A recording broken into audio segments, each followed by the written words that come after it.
Sick with the slang, sick and I'm destined for fame. Do for the fam, not for the gram. Stunting, you're destined for pain. I do not front, I do not scam. Put some respect on my name. Sick like Cobain, click and I bang. Y'all gon' remember the name. Y'all gon' remember the name. What's up, ladies and gentlemen, boys and girls around the world? I would like to welcome you back to the podcast. This is Real Talk with Zuby. Today, I've got on another very special guest. He is a heavyweight boxer. He's a physicist. He's an author.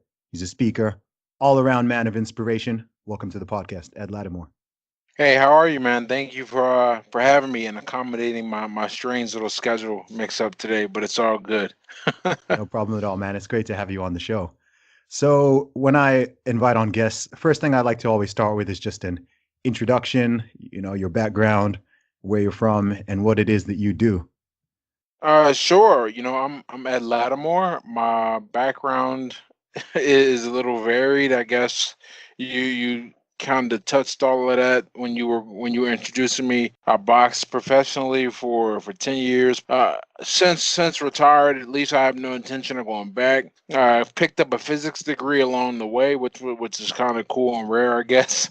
I've written two like full production books I have on Amazon and self-published them. But I have some other PDFs out there which are pretty cool that I try to just put my knowledge out there. I have a blog. I've now started speaking. I'm from Pittsburgh, Pennsylvania, and that pretty much sums me up, man. Without digging too deep. Yeah. I guess I covered the main stuff. I write.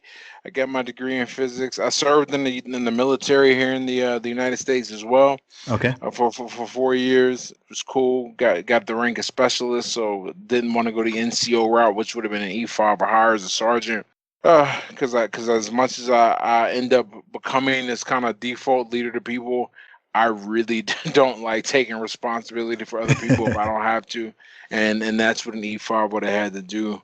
So that was not particularly appealing to me, and the pay difference wasn't enough to persuade me either way.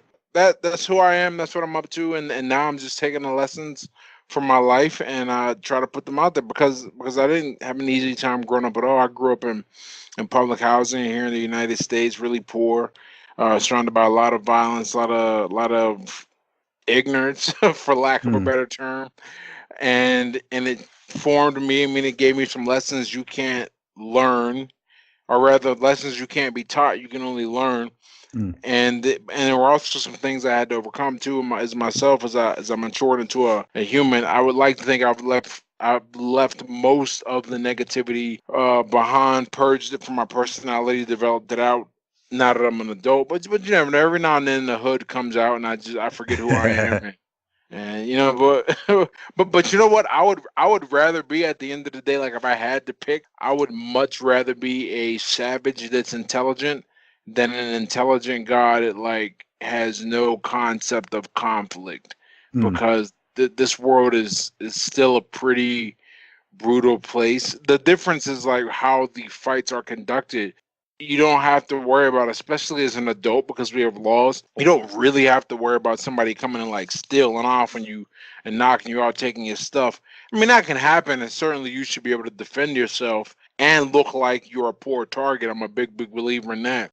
But now the battles and the way people try and take advantage of you is mental and emotional. And if you want to defend yourself against that, you have to have a bit of an, they call it an asshole streak. I'm more inclined to say you have to be an aggressive sociopath. The noble sociopath is how I would put it. I really hate being when someone tries to emotionally manipulate me, and I'm aware of it. So not only does it anger me when I see it happen to other people. Like the only time I risk getting in trouble in the military is when I would watch abuses of power. Like that really bugs me when people take advantage of people who don't have skin in the game, I get it, if somebody is an opponent or a rival and you're out to manipulate and taking advantage of them, but one of my key tenets in life is you don't do harm to people not in the game, and if they're in the same game as you, all is fair. But if they're innocent, you let them be innocent. Now, if they decide to come in and they don't know what they're walking into, look, man, not everybody's going to come to the gunfight with a gun.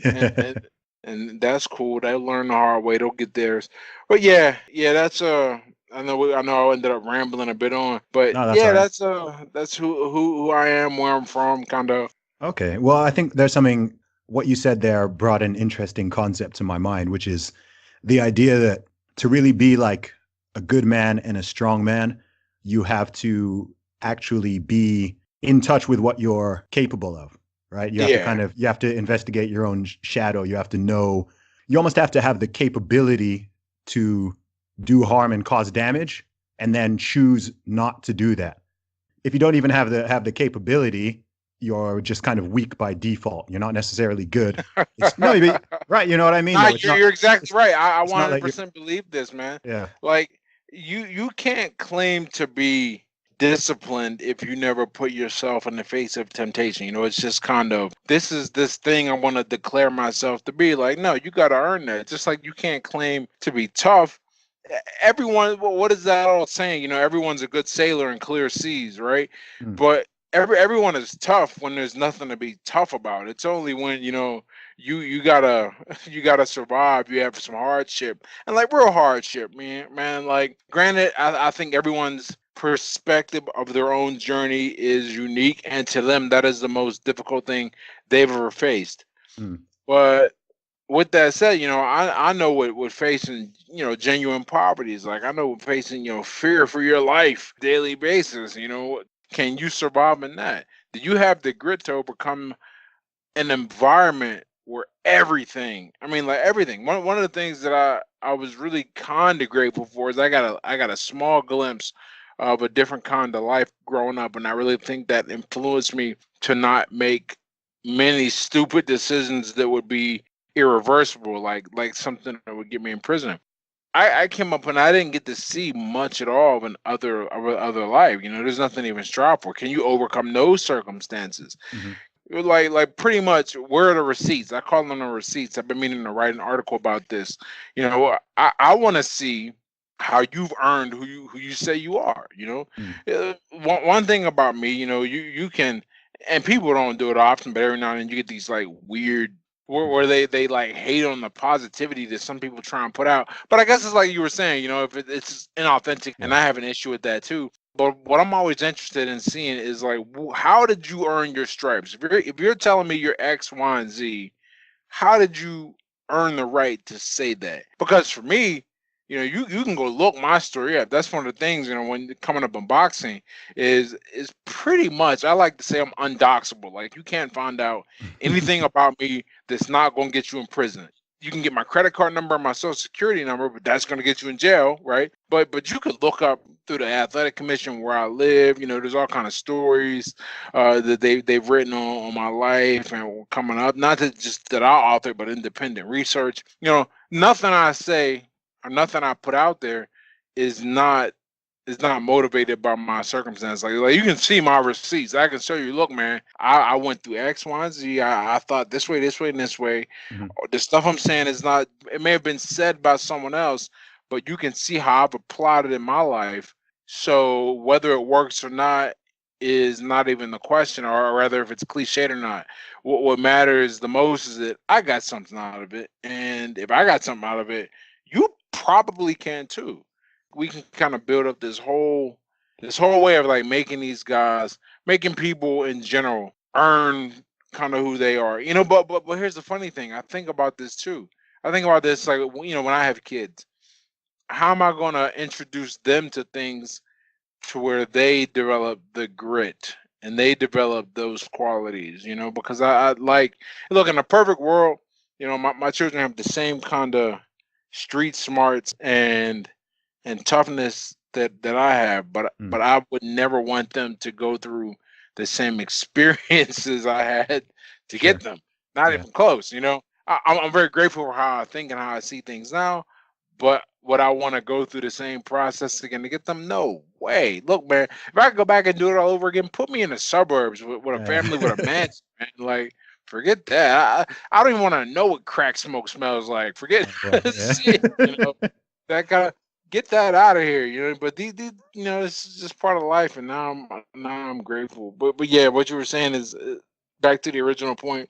you don't get to be, you can't claim to be anything noble, anything that we have strived to be, unless you are placed, unless you have the opportunity to be the opposite representation of it. You Exactly. can't claim to be strong unless you're put in a position to where you could be cruel.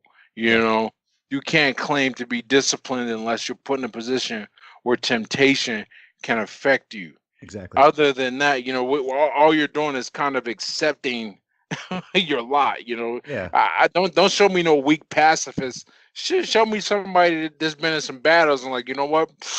I don't think this is a good idea anymore. Yeah. Yeah. Yeah. Then we can talk. Yeah. Yeah. I mean, something you see a lot. I mean, you get people who act like they're on some high horse, or they're the all moral, all virtuous person, for example. But sometimes you see little tidbits in their personality where it's just like, you know what? If you were the person who had this power that you might even be criticizing, I'm not sold that you would be the good guy. You know what I mean? Like, Exactly. right? It's like you're only virtuous because you don't have the power to inflict harm on anyone else, right? If the power, no, but it's true. You know, I mean, Yeah, I agree one hundred you see this. percent. It's like if you had this power of this person, like people always have this idea that, oh, if it was me in that position, you see it in like politics, right? Like if it was me in that position, I would be an angel, right? I would, everything would be Right. perfect. And it's like you realize that most politicians probably think that, right? They probably thought, when I'm in that position, it's like, no, like Right. They you, weren't sitting there scheming going, you know what? no. I can't wait till I get elected. I'm going to run the treasury Yeah. dry, and I'm gonna harass all these women, and I'm gonna use my position to escape. Yeah. Why? Right? It's like I think it was Chris Rock or Dave Chappelle who made the joke. This sounds more, yeah, about when Tiger Woods got busted with all those chicks. Oh yeah, yeah. And they were like, and one of them, they were like, well, you don't understand what it's like to be Tiger. You know, this guy's trying out there golfing. He's got chicks popping up. I made a post about this the other day about Instagram is the next platform that I'm trying to build up on, because it's different than how I think. I'm very Okay. good with words. I don't have a problem expressing myself verbally. Hmm. So I want to stretch my brain in another fashion. Sure. Um, and on top of that, it's just a different demographic, and I want to see if I kind of appeal to that demographic and reach over. Mhm. But here's the cool thing that I like about Instagram, right? And there's a buddy of mine. I think you're gonna interview him, Chris Johnson, Nappy Boy. I spoke to him Uh, today. oh yeah. So one of the things he was talking to me, he said that a lot of these guys on Twitter don't want to go on Instagram, don't want to show their face and their life and who they are and what they're about. Mm. And that's what I really enjoy about. That's what I love about Twitter, and that's what I kind of hate about it. And that's where I'm moving, growing on IG, is that anyone can say anything. Sure. And if you have a high enough verbal, you can make it sound good. Mm. But I would like to see, like I'm always talking about, the receipts. The idea comes back again. Show me some of your life. Show me Mm. what you're doing, how you're living.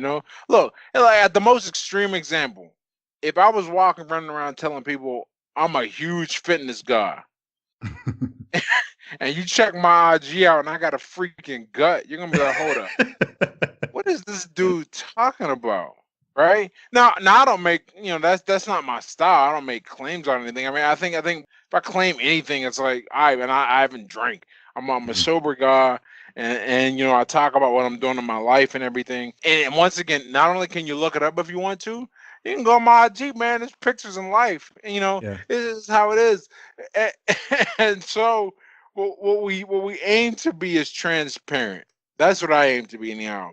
Yeah, man. Not everyone is built for it, and I don't think everyone should do it. Mm. I don't say that because like it would create competition, because you can't really compete with individual personalities. My transparency allows me to make a living, which is really cool, and no one can fire me. Which is a really cool feeling too.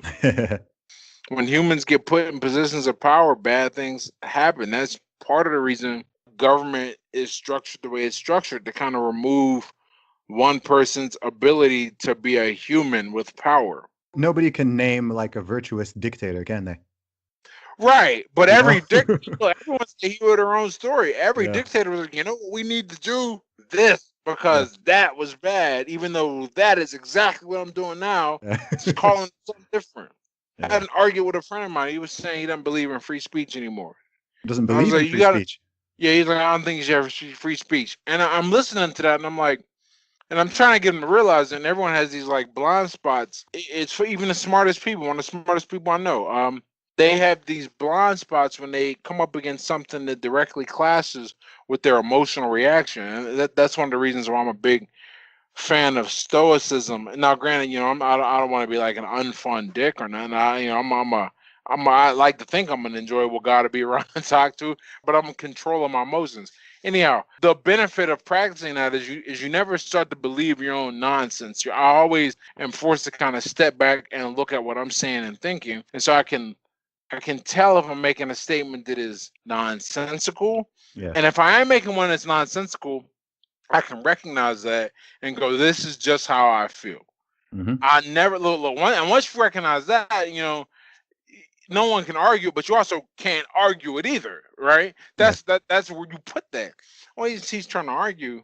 What was his argument against free speech? I'm His curious. argument was that when you say certain things, you can incite negative action. You Okay. can incite action that causes people to be harmed. And rather than attack that, I just said, well, who decides what is said? Hmm. And furthermore, how do we stop it? Like what you're saying, right? If you say, all right, go kill all the blacks, okay, obviously that's a direct thing and that's And bad. and And and that's already illegal because right, that is that's a direct already illegal. incitement to violence. But if I say, I don't like redheads, and somebody hears what I say and they take it and they're off their rocker and they go kill a redhead, like I said, like where do you draw the line? It's really fun watching people when they have a lot, when they're smart and they've thought it out, but then you point out this is a contradiction. You Yeah. can't have it. You won't Yeah. exist. And people break down, but I think that's how dictatorships work, Of course. I right? mean, the first thing they do is crack down on free speech. That's literally the first. That's the first move of a dictator. Is you make Because it okay. if You people can't if criticize me. You can't criticize the government. Anything that disagrees with me becomes labeled as hate speech. This is what people don't realize. I think maybe they don't look at the history, but well, yeah, you know.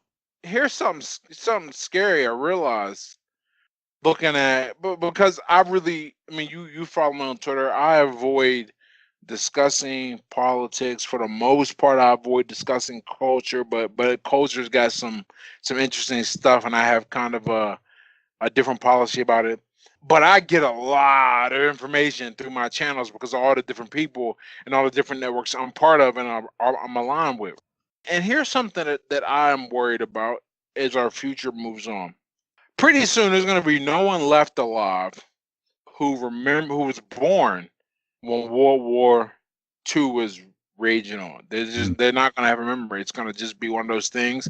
It's going to be as foreign to them as like slavery is to us. Mm. Like we know it happened Yeah. and we know how bad it was, but we're not going to have any direct following, like any direct connection to it. At least with slavery, we can see the black people in other places and go, well, you didn't just walk here. Like you Sure. got here somehow. And this is crazy. Or rather, this has the potential to be really bad Hmm. because if you don't have a direct link or direct memory or study or awareness of like how a thing happened and why it happened, not the same events exactly, obviously, Hmm. but the same motivators just repeat, repeat, repeat. Yeah. For example, here in the US, the next election, people who were not even born during 9/11 are going to be eligible to vote. Oh, that's interesting. That is interesting because that means that there's a whole new generation of people who don't remember when we had or rather lack of measures in place that allowed two jumbo jets to be flown into a major metropolitan area, and Mm. they're not going to remember that. That to them is just a thing in the history book. They're not going to This is know. just a story. Yeah. And so much of the things that happened, afterwards, I don't think they'll be repealed or anything, but it was certainly going to change the consciousness of people. If they're not aware of their history and people don't, for whatever reason, what they like to know are the events. They Mm, don't like to dig deep into the psychology. How, yeah. why, what for, what was the goal?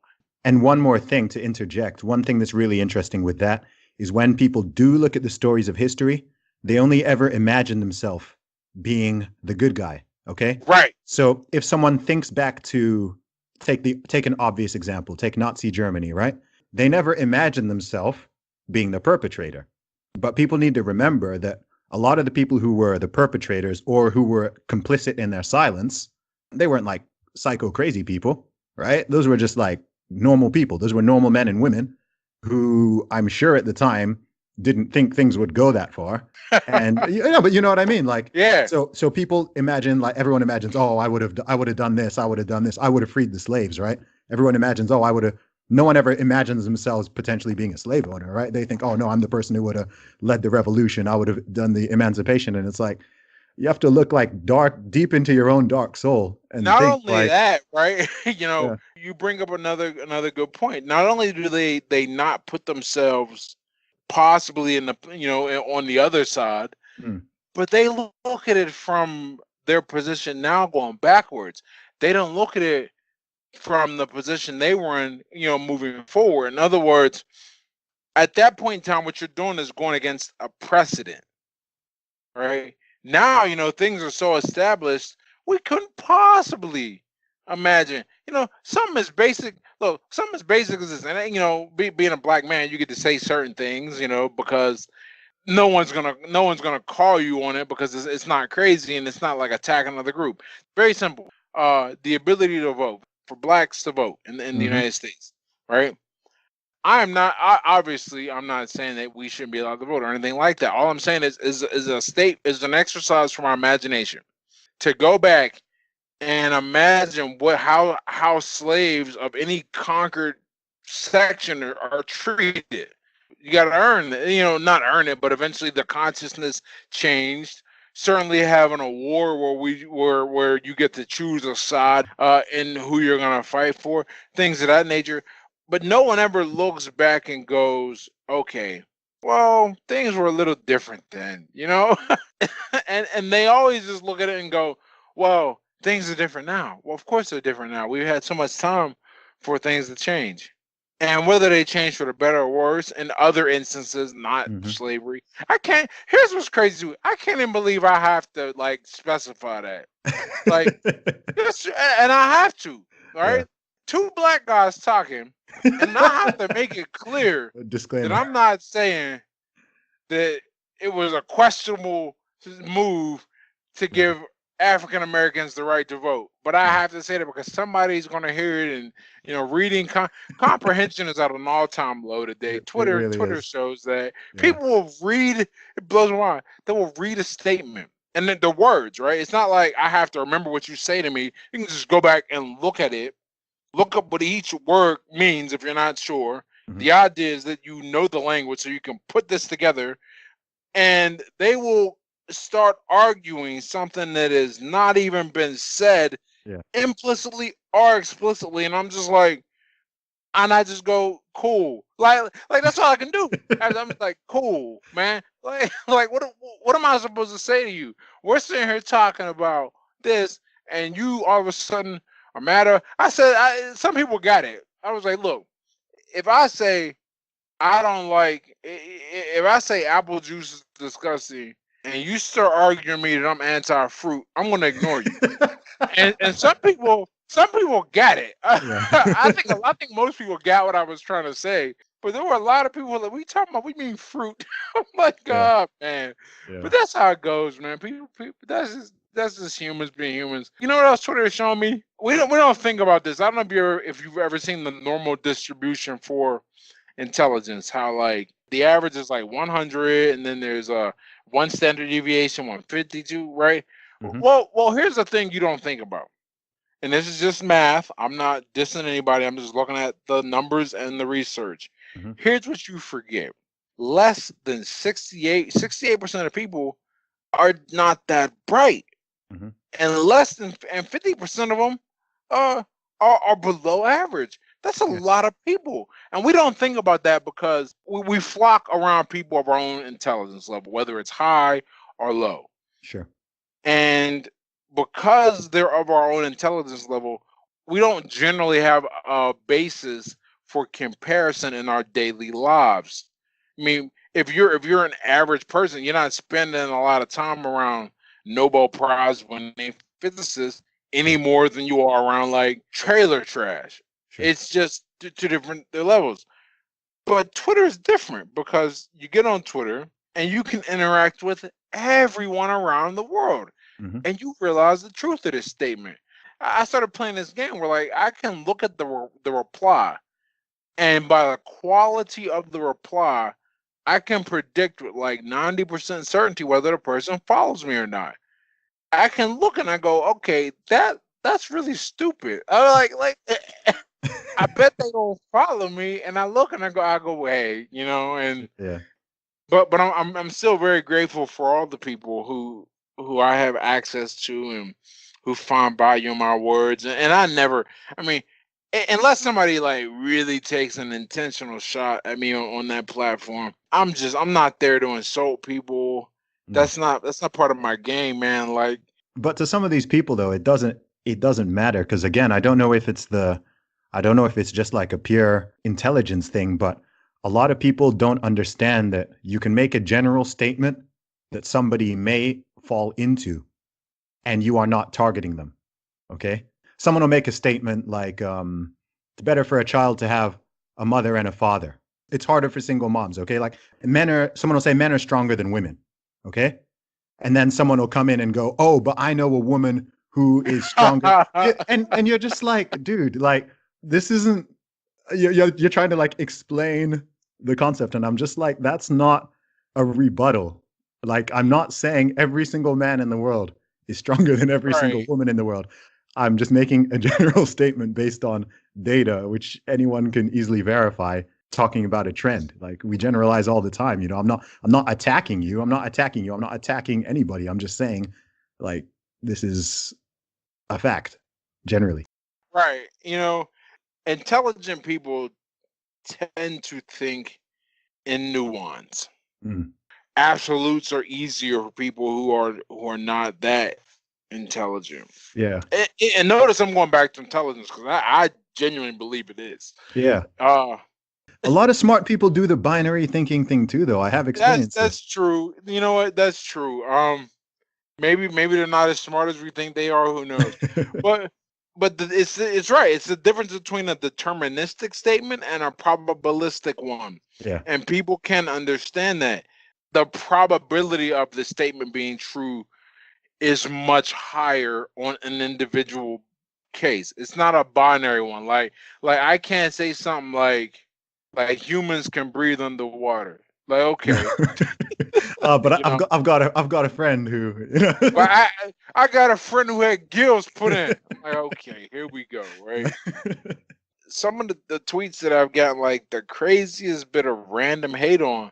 I'm not even dissing somebody. I'll never forget. I said one about how like guys should move out as soon as they can and learn how to live on their own. Mhm. And there were all kinds of people like, this is why we can't have nice things. And you're trying to have these guys be broke and be in poverty. And I'm like, nah, man. Like, where'd you get that from? Yeah. All I'm saying, like, all I'm saying is you might be better off moving out, staying at home till you're 28. I don't care about generational wealth because I was born in 1985 where yeah, generational wealth is a thing, but a person can change their life in a year on the internet with some hustle, Yeah. or 4 years of some college. I mean, I don't argue as much because It's I tiring. it's tiring. Why is it so strange that I'm willing to admit I was wrong and change my mind about a thing? And there are a few topics where that's occurred. Mm. But most people don't do that. You only have so much energy in a day, right? You just if I was gonna live forever and I never had to sleep maybe I would argue more, probably, right? Yeah. Yeah. But I gotta go to bed sometime. I'm gonna die one of these days, and on my deathbed, I'm never gonna be like, man, I told that guy I was right. I don't care. Like, no, I'm never. That's not gonna matter. I'm gonna be mad if I don't, get things done and make a difference and help somebody's life or whatever. That's what's gonna bother me. Yeah. And part of writing is you need to understand how your words are gonna be perceived. Mm. I'm a big fan of that definition of putting the onus of interpretation, or I guess communication, on the communicator or the sender, not the receiver. I'm a big believer in that, and I actually believe English is structured that way, unlike other languages. Like big part of Korean is the interpreter taking the words the correct way based on a context, and we're Okay. not of a context language. You say this or that, and we take what you say at Mm. face value. So what I believe is that part of being a good writer is knowing, or at least being able to anticipate how what you're going to how what you say is going to be taken. I've gotten even better at that with Twitter. So Sure. occasionally, what I'll do is I'll kick the hornet's nest and just go away. I won't even check the tweet. Leave the mentions. Was this tweet I made about how the greatest social and technological change Hmm. was, for the people who were born between 1983 and 1992, based on how old they would be, when they were 18 and the changes going on them. And I said that the reason for that is younger generations can't imagine a world that wasn't always connected in that regard, and the older generations did not experience the rapid change that went from an isolated world to one that is, like to a smartphone, right? I was behind. When I graduated high school, how old are you? I'm 32. So we're like almost the same age. Yeah. When I graduated high school, almost no one had a cell phone. No. In 4 years, I was behind because I didn't have a smartphone. Yeah. To put that in play, it was a quick change. There was MySpace was like in its MySpace. infancy. Facebook wasn't even a thing. Yeah. And in 4 years, everyone's got technology. Now you can go see the tweet. Nowhere in any way, shape, or form do I say old people can't use technology. I don't say it. I don't imply it. But let me tell you how many people attacked me about you're an ageist. An What ageist. are you talking about?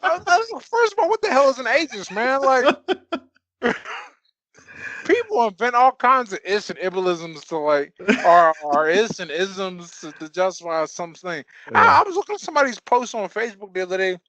They're talking about being an ableist. I was like, Ableist. what's Gosh. an ableist, right? Yeah. Somebody who does not accommodate, or jobs who do not accommodate people with disabilities. And I was like, yeah, that's messed up. You mean like you talking about like not putting in like a ramp for somebody in a wheelchair? Like, yeah, that's not cool. Like not having braille for somebody that's deaf. I get it. And it was just like, no, all jobs need to be made somehow available for all people. And I'm like, all right, man, you have somebody quadriplegic design this building for me and work on the construction, you know. Yeah. But people weird in that regard. But yeah, that's really really bugged me, or rather the responses. And the best part is I knew they were coming, so when I retweeted it, I just walked away. Yeah. Do you know what it is though? I think like I've been thinking about this quite a lot, especially because I use all all the main social media channels, and Twitter without a doubt is the most angry one, followed by Facebook. Right? And I sometimes think about like why that is. And I have a couple of theories. Maybe someone can test these scientifically. I have one. I want to hear. Yeah, I have one theory that people go on Twitter when they actually want confrontation and combat. So I think that the mood that somebody is in. So say somebody is in like a good mood and they're feeling happy, right? Maybe they're more likely to jump on Instagram or on YouTube, like when they're in that mood. But maybe when someone's already a little angry, a little ticked off with something, they're having a bad day, and they want to go on Twitter and they want to find something that'll annoy them, and then they want to engage with it, right? So that's one of my thoughts. So it's kind of like people are already just kind of in that mood. And then the other one is just that this one I don't even think is a theory. This has been proven, is that on the internet, the strongest emotions in terms of making things go viral. Basically anger and awe. So like if you can upset people, if you can trigger people, for lack of a better word, right? That's actually the best way to go viral. And they also found in this study, it was done by a big marketing agency and a data analytics company. They also found that women are 3 times more likely to share things than men are. So basically, if you can create stuff, if you can create content that angers women, right? Basically, like Yeah, no, seriously. you're right. If you can create posts and content and blogs that annoy women specifically, you're likely to keep going viral because they're likely to share it. It's going to get a lot of comments because people respond to outrage. People respond to anger and share stuff that makes them angry. Like people will share a blog post that, oh, can you believe this? They'll share a tweet. Oh my gosh, like the anger, the outrage. I think Gillette kind of played to this in that ad they Oh put yeah. out recently, right? I wrote about this when I wrote my hot take. And Yeah. I said, look here, man. Nobody understands this. These are smart people. They do not do they don't give a damn about the social rights movement on either side. They care about making money. Yeah. So when you look at it from that perspective, now you gotta ask yourself, okay, then what was the purpose of this ad? And I bet I haven't looked at the numbers to hear. I've heard some people say it, but I want to see. I bet that at some point women started buying more razors of Gillette brand than men, or at least showing themselves to be a stronger customer base. Because look, they don't give it, man. I'm telling you, look, let in 10 years the trend be like some crazy like beating up your chick, right? Man, Gillette is gonna be all over. Like, are you gonna discipline your woman with a beard she can't respect? Like, come on, they don't care. What they care about is making money.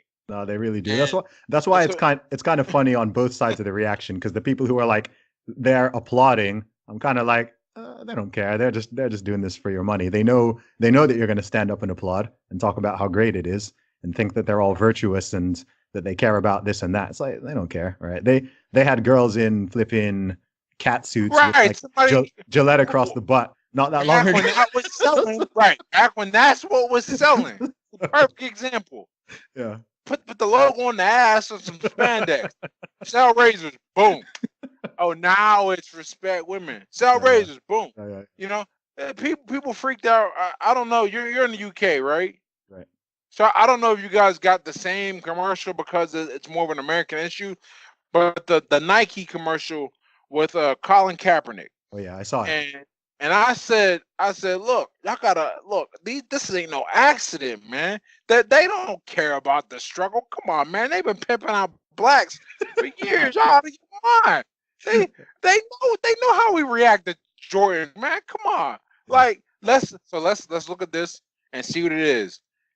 They know that the climate has changed, to the point where all they got to do is take advantage of. And I'm not a believer in like, okay, we're gonna pimp out Black America and this right or the other. I don't think it is race motivated. I just think it happens to break down by race. Sure. And they said, okay, there's a bunch of brothers, a bunch of blacks, all angry about this whole kneeling, taking knee thing.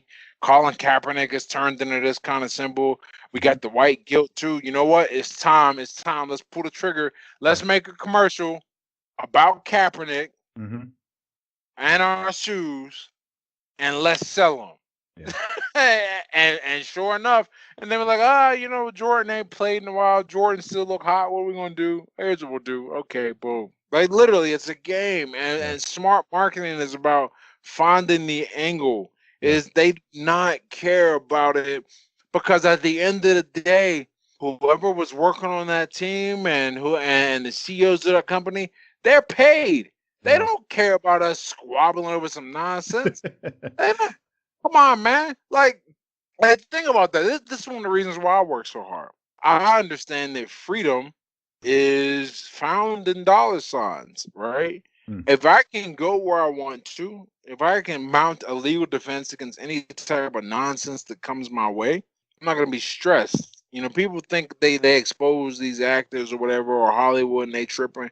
Like, come on, man, these people have made their money already. What are we getting? Like, short of locking them up for life, you can't do anything to these people. Remember when they got rid of Matt Lauer, right? Because Matt Lauer was apparently like King Creep, right? Mm, Same with Kevin Spacey, King Creep. yeah. And I'm like, all right, man. You know, obviously these people got to go, but if you want to talk about how their life was affected, unless they were like on a straight up crack habit all day, every day, and brown hoes all the time, and tigers and jaguars, they got so much money. You know, you gave them an early break. Yeah, they're good. They don't care, man. R. Kelly proved how much they care. Moving away from all this for a second, man. I know Okay. I know we've been on that way for a while, but I want to talk a little bit more about your message that you seek to put out there. We kind of touched on it before we started recording. When you tweet, when you write a blog, when you're writing a book, when you're putting your info and your thoughts out there, what's the goal? What are you trying to do with it all? I want people to see that you don't have to ever settle for who you are. If I could like pick a theme of my life, it was never settling for who I was or where I was or my circumstances. I want people to realize that the change is always they can do it. It's one of the reasons why I'm so against complaining, because the energy, I see everything as kind of zero sum. If I'm complaining, that's time and energy I take away from trying to change. Yeah. Simple as that. Trying to solve the problem. Mm, And I want to solve the problems in my life. I didn't like where I grew up. So I made sure I worked to the best of my ability, for what I knew when I was a youngster, and let me get out of the hood. yeah. I didn't like that I didn't have any type of sweat equity built up in my life. So I went and I boxed. I didn't like how untalented I was I was bad when I first started fighting. So Okay. I put a lot more time and energy in. I didn't like how my life was as a result of my drinking. So I stopped drinking. Mm, I didn't like how slim my prospects were for making a living. That's why I originally went back to college and why I okay. chose the hardest thing. I thought, I could study with the greatest range of job prospects. And then I decided I didn't like listening to anyone or being at the whim of some corporation's ability to fire me because maybe I say something off color on social media. And so I try to work for myself. Hmm. My whole life, like I want someone to look at it and go, okay, here was a person who was in one circumstance that, statistically speaking, he should have been ruined one way or the other, and he decided to apply himself and pull. I mean, I think about like not even so much when I was a child Hmm. to like now. That was, that yeah, all right, that's the hood, man. Whatever, right? You got to get. Some people get out, some people don't. And then while I intellectually understand that it is somewhat of a feat, I don't feel like I overcame something that great making out of it, making my way out of it. Sure. But from like my life from 27 to now at 33, I was like sitting there like literally rock bottom, like living from paycheck to paycheck and some leftover unemployment benefits. Barely, I mean, when my first week of basic training, I barely had any money. Not that it matters because everything's paid for, but I had nothing. I was just like, that's how bad it was. I was like, I need to go get my life on point. So to go from having like absolutely nothing and having to rent out a room at my friend's house, thank goodness, man. If it wasn't for the kindness of my friend, who knows what I would have done. We're renting out a room for $200 a month because that's what I could afford. To now, we're like, I'll tell you a story. Like a month ago, my buddy that we was rapping, he told me that he broke his laptop and he was using it for something. He didn't have a way to replace it or nothing like that. So I just went on Amazon and just bought it for him. He'll never be able to pay me back. I don't care. And he Yeah. was like, "Oh man, why'd you do it? That was so nice." And I said, "Well, for one, I understand how hard it is to get started, and for two, it's only $400. Like to put that in perspective, on vacation, I was making that every day Mm, online. So I'm not tripping about that. And I don't tell that story to brag. I tell that story to show the contrast. And that change in my life, that was a lot of energy. That was a lot of focus, a lot of patience, a lot of risk. I stayed committed to the plan and things worked out. And I really, because I've been chronicling my life and the things that I've been through and come along with, and I was like, wow, man, this is a really, it made me feel good about where I'm at now, and I want people to have that feeling. I don't want anyone to feel like they're hopeless, Yeah. and there's no reason to feel that way. We live in the most socially mobile period in history. True. There are, I mean, I know kids, and when I say kids, I'm not, I mean, maybe a little condescending, but not intentionally, Hmm. only because like they just turned 18 or 19, uh, who were able to make, six figures online. Yeah. That's the power of where we live now, or to be able to pick up skills and languages and change your life. One of the things that I hope happens, right? It's like a dream of mine.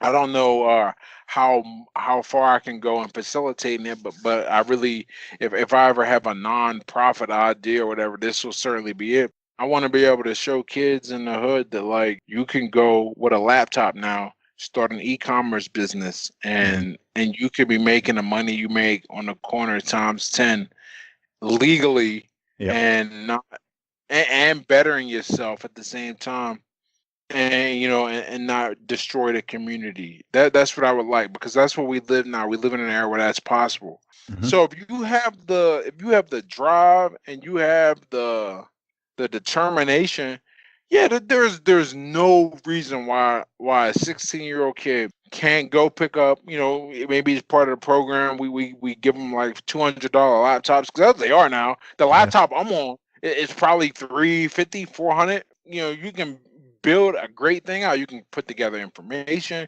you can sell information, you can arbitrage ship, you can private label. I mean, there are so many ways to go about this. Mm.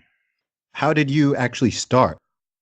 As far as like the making money online part goes for me, I think the first thing I did was I tried out like Amazon affiliate ads, and I made like 6 cents. I was like, oh man, that's great. Yeah. And then I remember by the time I made $100 a month, and I was like, oh, that's cool. And I Hmm. was really excited, because this is, I mean, I knew eventually I would get to a point where it was like more than that. Yeah. I Yeah. didn't know how, but I knew I'd figure it out. Sure. And then I started to learn affiliate marketing, and then I started to learn how to put together affiliate offers that match my personality and who I am and what I'm doing, things that I use. Hmm. And then I wrote my books, and then I learned how to sell ebooks that are packed full of information, where you can have a higher profit margin to a Hmm. more specific audience. So I what? got What? involved. Sorry, man. What was the first book that you put out then? The very first one I put out was actually a freebie to, Okay. to join my mailing list, called The Four Confidences. Okay. And I think that, I mean, I must have got like 3,000 email signups off of that, maybe two or three. And then it was so good that this guy Ellis Surtis, he decided to make an animated video of it. Took him a year. He asked me to do it, and he went and did it. He got it done after a year. And I was like, why? Okay. It was great. But by that point, I had decided to sell it for $12, because I was like, this is really damn good. Yeah. I paid for a cover and everything. And so that was the first time I was like really raking in, just not a lot. I think maybe a few hundred a month Hmm. from a straight up ebook. And I was Yeah. like, this is really, really cool. I did some ghostwriting when I realized I was good at writing. I was doing some individual writing projects. I started to promote people's books that I had read. That was a low margin and a lot of work, but it was more training and learning examples.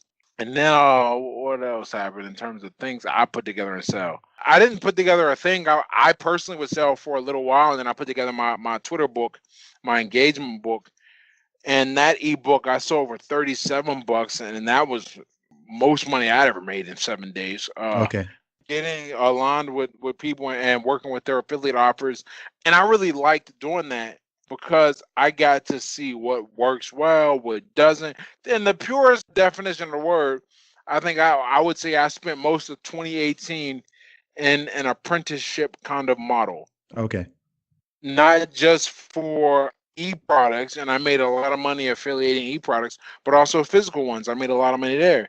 Hmm. And then rather than sit on the sidelines, or rather than coming to it cold, I knew what I had to do for my first real e-product launch, right? Okay.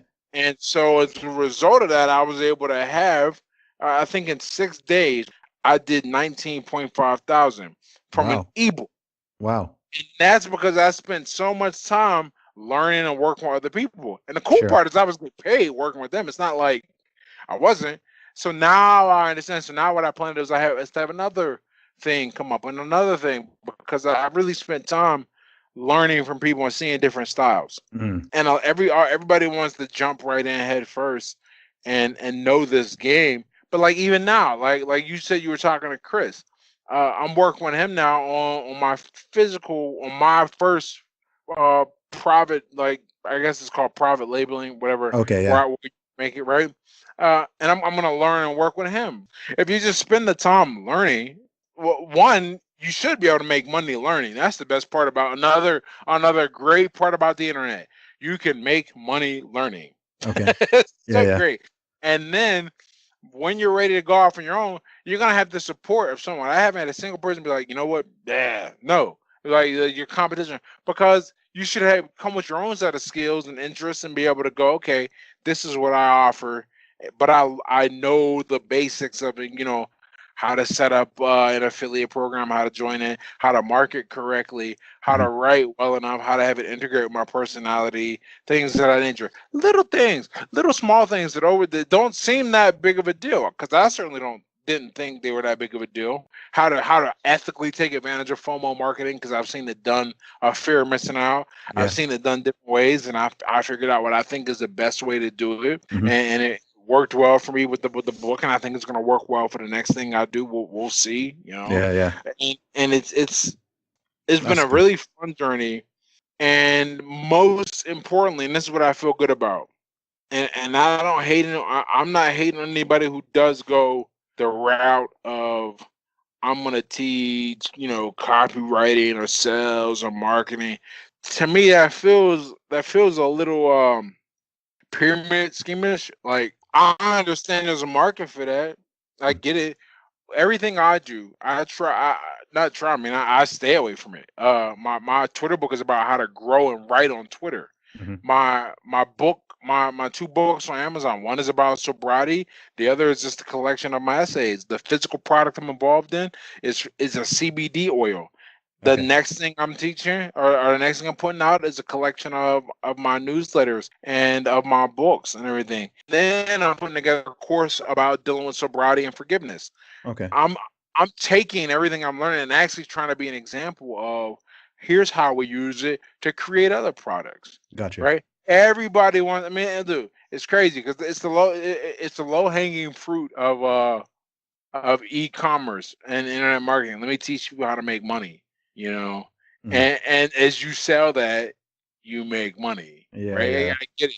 When they Hmm. come ask for my receipts, I'll go, okay, here's my course about sobriety. Here's my course about learning. Or here's my one about building confidence. That's how I can change lives. And that's where my talent lays. If it works out, it works out. I think it's going to work out well. It's already working out pretty damn good. I'm really, people don't get this, man.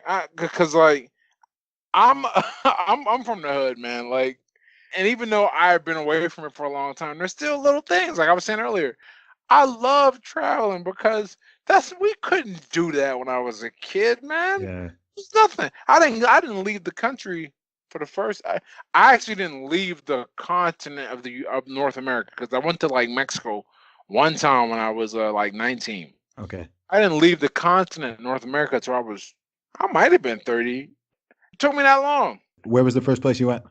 The first place I went off the continent was Paris. But I earned it, and when I earned it, I was like, wow, I can do this. Mm. I can do this, and this can push further if I just keep working hard and doing the right thing. And my life is such. I always say, I tell people I live three lives basically, really four. If you want to be technical, four. But Okay. but I live three lives from my childhood in the hood, my middle 20s ish or mid 20s, where I was drinking heavy and fighting, and Yeah. then my life now where I'm sober for 5 years and building an online empire, and I got my college degree or whatever. So I got lessons from like 3 different lives that a lot of people don't ever. There's no crossover, so I Mm. get to uniquely present and try and help and present these lessons. And like at the end of the day, I love writing. Like, dude, if it was up to me, I would just write books, man. And but the margin on book writing is, it, I don't want to say it doesn't matter how good you are, Mm. but you gotta put a lot of energy into selling and learning that. And actually, I'm looking to work with a marketing firm now because I know from my first book, whatever, those were just my essays. Mhm. This book about sobriety, I feel like anybody who's got any issue with substances needs to read it. I have another book about forgiveness that I'll be putting out. Okay. I have a sobriety course about how to function, how to transition. Because man, once again, and that's another thing. I try and present solutions that I wish I had. But that's coming, and I'm working on my company with Chris. So I have an idea for a clock company, Okay. and I'm really obsessed with Tom. I just think it's awesome. It's one of the things, one of the reasons why I probably study physics and all. There's quite a bit of discussion about Tom. So there's that. I mean, I got a lot of. I'll be speaking in front of the University of South Carolina football team in April, and then at the end of February, I'm putting on a seminar for Twitter Okay. via Zoom. Some guys set up for me. That's So dope. no, it's gonna be a very busy first half of the year. Yeah. But if I do everything right and I survive, I should have made enough money to where if I don't want to do anything, all right. If I don't want to do anything, but the second half of the year I don't. I mean, I Mhm. will. Yeah. Yeah. Yeah. But in the second half of the year, the ultimate plan, we're moving to Portugal. These are the plans for the year. I'm really looking forward to 2019. It's going to be a big year in every regard: financial, emotional, physical. Working on. I'm training. I don't train at the same intensity I did when I fought because that is impossible. Not Yeah. only, or rather, it's not impossible. It's not worth it. Mhm. Because I Yeah. mean, I Yeah. was spending 5 to 6 hours a day in the gym, and not slight hours, man. Like we're Yeah. talking about the early morning workout and then going in the evening. It was hard, Yeah. but I'm working out pretty hard because I have a goal for my body fat percentage. I wanna get into the single digit and just like Even like 12%, man, you'll be looking good. Like, especially if you're already a pretty big dude, single digits is really low. Like even 9%, yeah. people are like 9%. Like the lowest I've ever been personally, like I'm a fairly big dude. Lowest I've ever been personally measured was like 8.5. I was like ripped, like really, really ripped. Like No kidding, it, man. it was super hard to maintain though. It becomes a little bit of a full-time job at that stage, unless your natural body set point is just that low. If you're trying to Yeah. like keep that, it'll feel like you're on a diet nonstop. I'd say like, yeah, I mean like 11 to 13%. If you've got like a good amount of muscle, like you'll look ripped, but you can also stay like that. Well, just looking at the time, man, I feel like I could talk to you for we could go 3 hours here, man. I feel like I've still got stuff I want to ask you about, but Hopefully, I'll be back in a year with more information for you, more cooler things to talk about. 100%, man. Yeah, no, I'm sure you're gonna smash it. So, no needless to say, keep on inspiring people, keep on doing some good work, and thank you very much for coming on the podcast. All right, man. Thank you. You have a good one. Nice one, bro. And last one. Oh, before I jump off, where can people find you at? Oh, edlatimore.com. That's my Hmm. website. And Ed Latimore is my Twitter. And my Awesome, Instagram, too. I have it all the same, Ed Latimore. awesome. Make sure you check him out. He's a really inspirational dude. Nice one, Ed. Thank you very much. All right, you too, man.